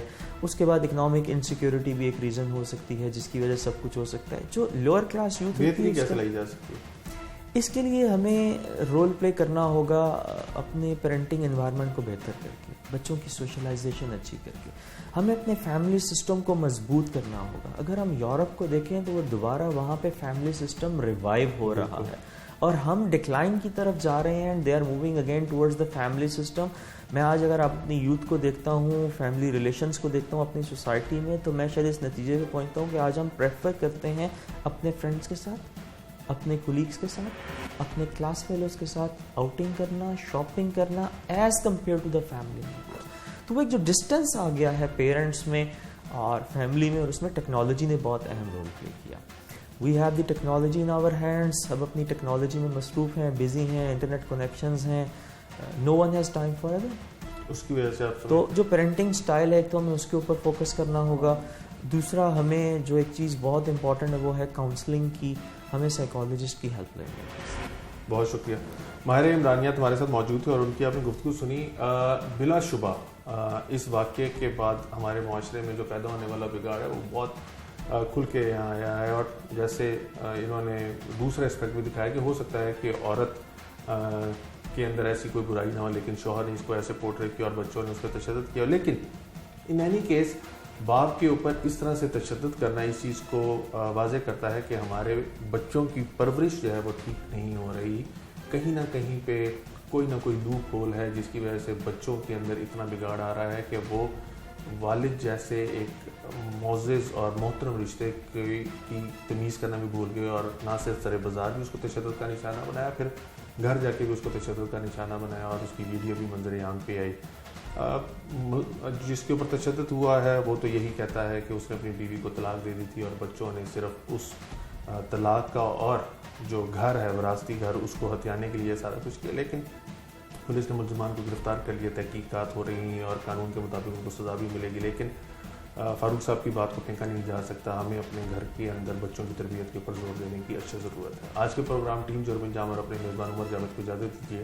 اگلے پروگرام میں ملاقات ہوگی. اللہ کے بعد.